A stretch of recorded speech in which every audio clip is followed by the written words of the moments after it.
So for the 2013 FRQ, I chose problem number 1, and it's an in-out problem. Our rate in is G, our rate out there is said to be 100 tons per hour, and at T equals 0, we have 500 tons, and it's about gravel entering a plant.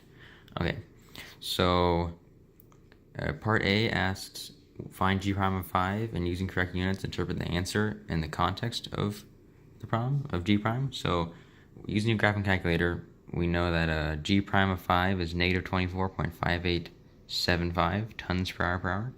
And that's the rate at which gravel is arriving, and it's decreasing, it's negative, by 24.5 tons per hour at T equals 5.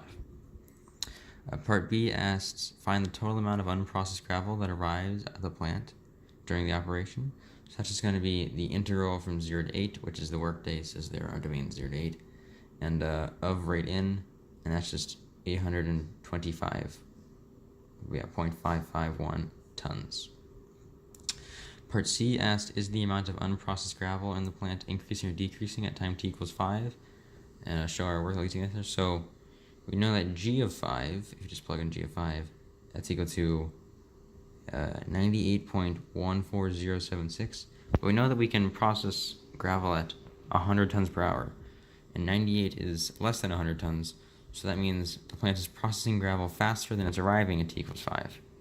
And so, yeah. And then part D asks, what is the maximum amount of unprocessed gravel in the plant during the operation hours? So first you have to make a function. It's right there, A of T, and that's the amount of gravel. It's just the starting amount plus the integral from 0 to T of in the in function minus the out function. And we take its derivative, we just get G of T minus 100. And set that equal to 0, we get T is equal to 4.9234. And then now we have to test the starting point, the critical point we found, and the end point. And it turns out our point we found, 4.923, is the maximum value. So the maximum value is 635.37 tons.